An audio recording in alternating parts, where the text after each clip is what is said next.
We want to find the absolute value of x over x plus 4 is less than 1.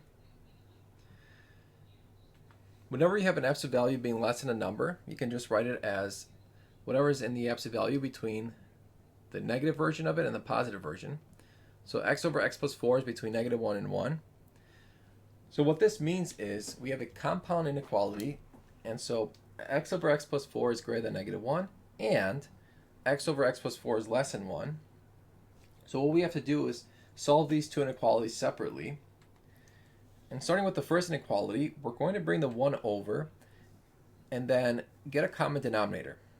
So you have to multiply the 1 by x plus 4 over x plus 4. So that's just x plus 4 over x plus 4. Add it with the x to get 2x plus 4, and then over x plus 4. Here you can factor out the 2, and then if you divide both sides by 2, you still get the same answer. So I'm just going to write it as x plus 2 over x plus 4 is greater than 0. Now we have to set the numerator and denominator equal to 0. So the denominator is equal to 0, negative 4. Numerator is equal to 0, negative 2. And now we have to test these three regions. So if I plug in negative 5, negative 5 plus 2 is a negative. Negative 5 plus 4 is a negative. Negative over negative is positive. Now let's try negative 3. Negative 3 plus 2 is a negative. Negative 3 plus 4 is a positive. That's negative. And then let's say if I plug in 0, I have positive over positive. That's positive. So here I'm interested in when it's greater than 0. So that's going to be x less than negative 4 and x greater than negative 2.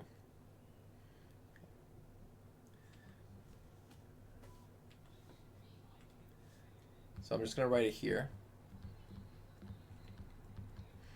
Okay, now we have to solve the other inequality. Let's bring the 1 over and then multiply the 1 by x plus 4 over x plus 4. Subtract. So here you have to be careful when you subtract. You want to distribute the negative.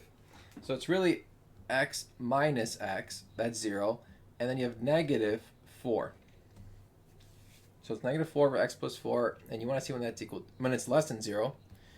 So the numerator is never equal to 0, but the denominator is at negative 4. So you just need to test these two regions. So we'll say negative 5 and 0. The top is negative, and negative 5 plus 4 is also negative. So that's going to give us a positive. When 0, we have a negative over a positive is negative. But we're interested in when it's less than 0. So that's going to be over here when x is greater than negative 4. So recall we had two inequalities, and we need to combine these two solutions. So it's x is greater than negative 4 and x is less than negative 4, or x is greater than negative 2. So let's look at that. When x is greater than negative 4, we don't include negative 4 and we just go to the right. When x is less than negative 4, that's going to go over here, and x greater than negative 2 is going to be over here. So when you're looking at the word and, you want to look at what these two solutions have in common. Clearly over here there's nothing in common. So we'll say the top one is solution 1, the bottom one is solution 2. Where do solution 1 and solution 2 overlap? Well, that's clearly over here. So that's when x is greater than negative 2. And so this is going to be our final answer.